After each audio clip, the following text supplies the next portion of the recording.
السلام علیکم دوستو جس مقام پر اب منگلا ڈیم واقع ہے وہاں پر پہلے میر پور کا پرانا شہر آباد تھا۔ بہت پہلے جنگ کے دوران اس شہر کا بیشتر حصہ ملبے کا ڈھیر بنا ہوا تھا۔ ایک روز میں ایک مقامی آفیسر کو اپنی جیپ میں بٹھائے اس کے گرد نواح میں گھوم رہا تھا۔ رستے میں ایک مفلوق الحال بوڑھا اور اس کی بیوی ایک گدھے کو ہانکتے ہوئے سڑک پر آہستہ آہستہ چل رہے تھے۔ دونوں کے کپڑے میلے کچیلے اور پھٹے پرانے تھے۔ دونوں کے جوتے بھی ٹوٹے پھوٹے تھے۔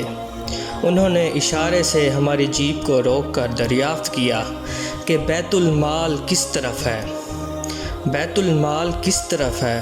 آزاد کشمیر میں بیت المال کو خزانہ کہا جاتا ہے۔ میں نے پوچھا، بیت المال میں تمہارا کیا کام؟ بوڑھے نے سادگی سے جواب دیا، میں نے اپنی بیوی کے ساتھ مل کر میر پور شہر کے ملبے کو کرید کر سونے اور چاندی کے زیورات کی 2 بوریاں جمع کی ہیں۔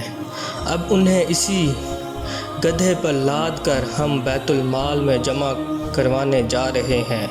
ہم نے ان کا گدھا ایک پولیس کانسٹیبل کی حفاظت میں چھوڑا اور بوریوں کو جیپ میں رکھ کر دونوں کو اپنے ساتھ بٹھا لیا تاکہ انہیں بیت المال لے جائیں۔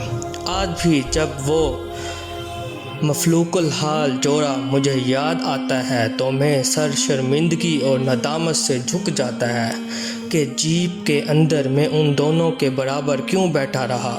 مجھے چاہیے تھا کہ میں ان کے گرد آلودہ پاؤں اپنی آنکھوں اور سر پر رکھ کر بیٹھوں۔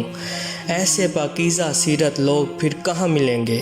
اب انہیں ڈھونڈ چراغ رخ دنیا لے کر۔ دوستو، دعاؤں میں یاد رکھیے گا۔ اللہ حافظ۔